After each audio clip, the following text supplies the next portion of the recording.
Alright, so we're going to continue in Chapter 3 into Section 3.3.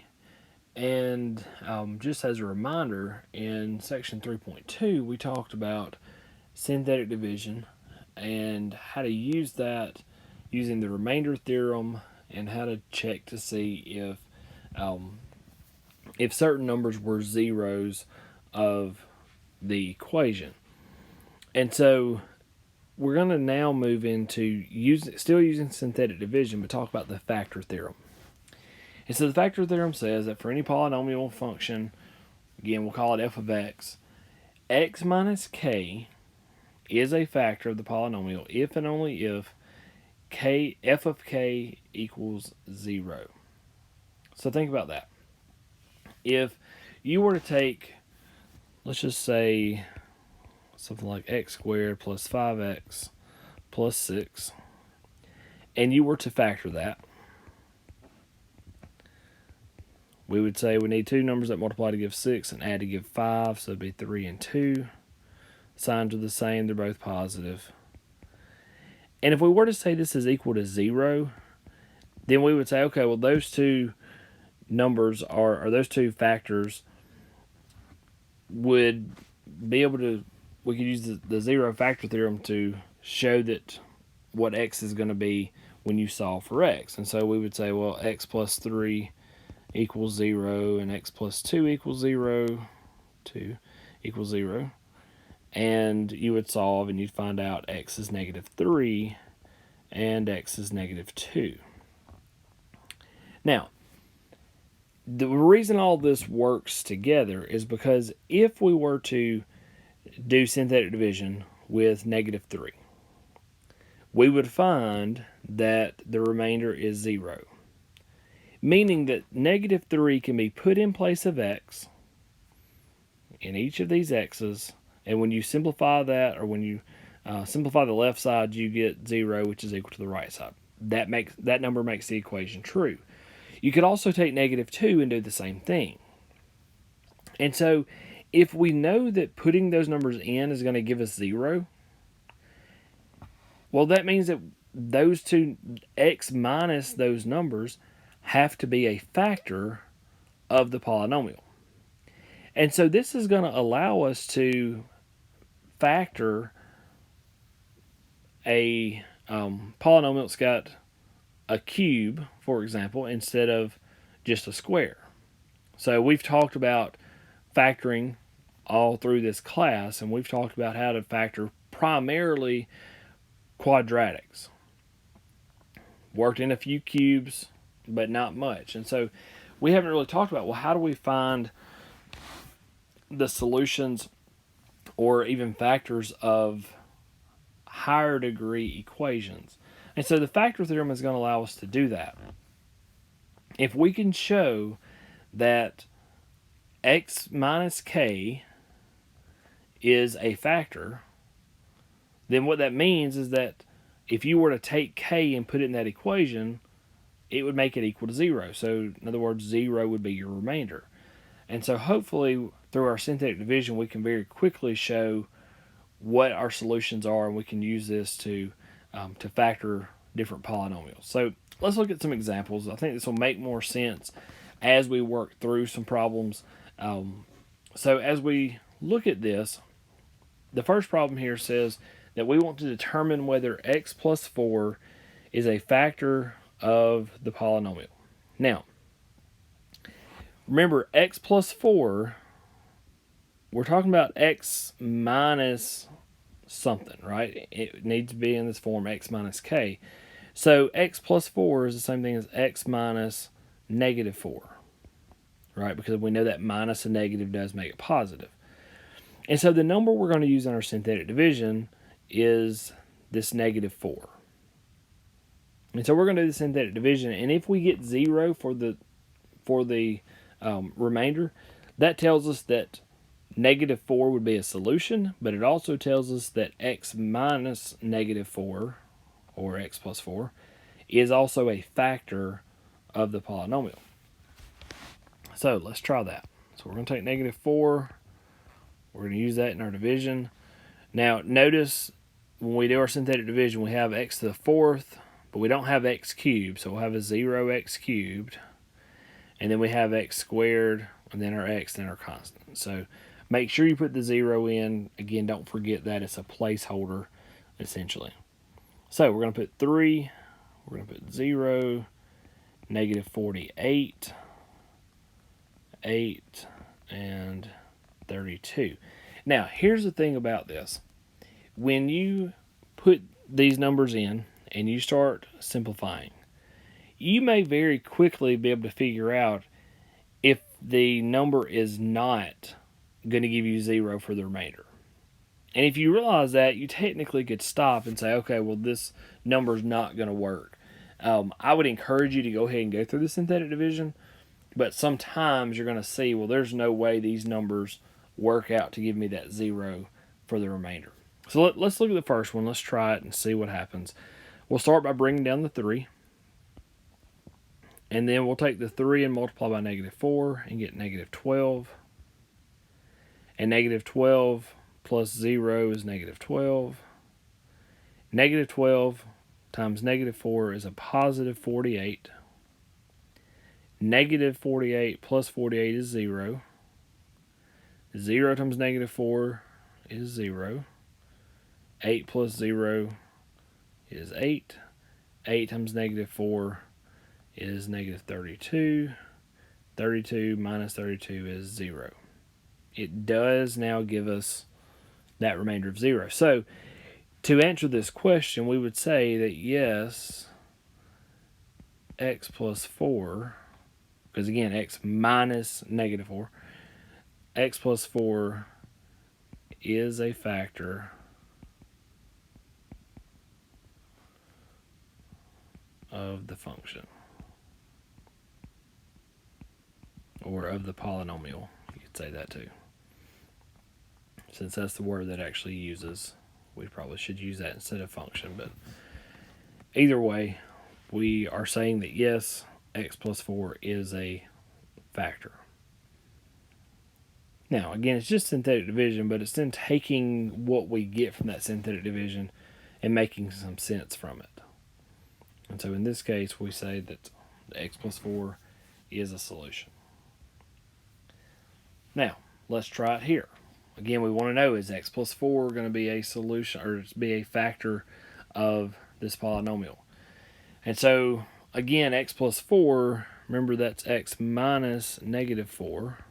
So again, the negative 4 is what we're using when we do our division. And if you look at all of our terms, we have an x to the 5th, x to the 4th, x cubed, x squared, x and constant. And so we don't have any zeros that we have to put in. So our coefficients are going to be 1, 6, 11, 12, 5, and negative 20. And so again, we'll do our synthetic division. So bring the 1 down. 1 times negative 4 is negative 4. 6 minus 4 is 2. 2 times negative 4 is negative 8. 11 minus 8 is going to be 3, not 2. I was looking at the one beside it there.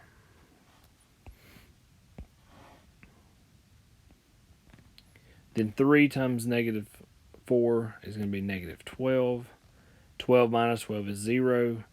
0 times negative 4 is 0. 5 plus 0 is 5. 5 times negative 4 is negative 20. Negative 20 minus 20 is negative 40. That is not going to give us 0. And so, in this case, we know, after running through that synthetic division, that x plus 4 is not a factor. And so we're going to say, no, x plus 4 is not a factor of the polynomial.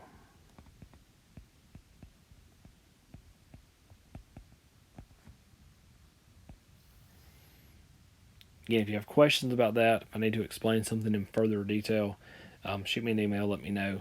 We're going to look at a couple more examples, but if you have questions, definitely need to make sure you let me know. All right, so notice that this one now says something different than the previous. Previous one said determine if x plus 4 is a factor. This one now says to factor this polynomial into linear factors given that 5 is a 0. Okay, so a few minutes ago we talked about if we were to factor, you take your factors, you set them equal to 0, and you solve, and you say, oh, this number is a solution, or this number makes the equation 0. So a solution is a 0. Okay, same thing. And so if 5 is a 0, then when we do our synthetic division, we're going to use 5. Now, you may say, well, why are we going to do synthetic division? Well, if I can take that 5, and I know for a fact it's a 0, then I should get 0 for my remainder. And the polynomial that is left should be a binomial. I'm sorry, it should be a trinomial, but it should be a quadratic. Because we know our answer, if we start with the power of 3, our answer is going to be starting with the power of 2. So it's going to be a quadratic. We can factor and solve that equation.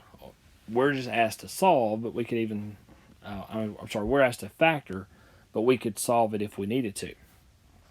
So when we do our synthetic division, we're going to put the 6, the negative 37, 32, and 15. Now, if you do the synthetic division and you do not get 0 for your remainder, you messed up. Because it tells us that 5 is a 0. And so if that is true, then our answer, our remainder should be 0. Okay? So just be aware of that. If you don't get that, then obviously you've messed up. Now, we're going to take the 6, we're going to bring it down. 6 times 5 is going to be 30. Negative 37 plus 30 is negative 7. Negative 7 times 5 is negative 35. 32 minus 35 is negative 3. Negative 3 times 5 is negative 15. 15 minus 15 is 0. So that one does give us that remainder of 0. Now, here's the why we do this. Because when you divide this original polynomial, this one, by x minus 5, because remember, if 5 is a 0, then x minus that number is a factor. So x minus 5 is a factor. And so if we're trying to factor this polynomial, we already have one of them. That's given to us in our problem initially. And if you'll notice that when you divide by that, what's left now is 6x squared minus 7x minus 3. Well, can you factor that? Well, sure, I hope so. We have factored polynomials like this for a long time. And so if you take that 6x squared minus 7x minus 3, and you factor it, if you've been in my class, then you know that I typically will use the bottoms up method, where we take the 6 and multiply by negative 3. And we'll have x squared minus 7x minus 18. And then we can factor that. So we're looking for two numbers that multiply to give 18, that will subtract to give 7, which is 9 and 2. Signs are different. Biggest number gets the negative. And then because we multiplied by 6, we'll divide the 6 back out. And then when we simplify, 9 over 6 simplifies to 3 over 2. And 2 over 6 simplifies to 1/3. And then those denominators get moved up. Again, that's why we call it bottoms up. We move the denominators from the bottom of the fraction up in front of the variable. And so our final answer, or final factorization from the trinomial, is 2x minus 3 times 3x plus 1. Now, the question is to factor this original polynomial that's got 4 terms. Because there is a power of 3, this exponent of 3 tells us there should be 3 solutions which also means there should be 3 factors. Okay? So, to factor that, we already have 2 of them. You see those here. The other factor is x minus 5. And so we need to write it with the rest of them. So there is the final answer. That's our final factorization of this. So that polynomial factors into those three factors. If we were asked to solve this, we could set it equal to 0, and we could solve by setting each factor equal to 0. And you actually would have 5, 3/2, and -1/3 as solutions to this equation, or zeros to this equation. Again, if you have questions about that, please let me know. We're going to do one more of these in this video, and then we'll have a separate video kind of finishing up the chapter. Alright, so what I'd like you to do, we just did a problem like this. I'd like you to pause the video, try this one on your own. When you come back, I'll do it for you. I'll give you 3 seconds to pause it.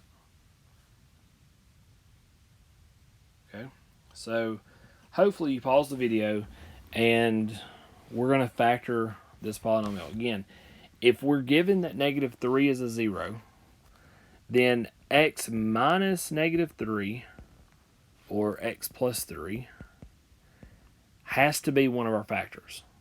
We know that for sure before we ever get started.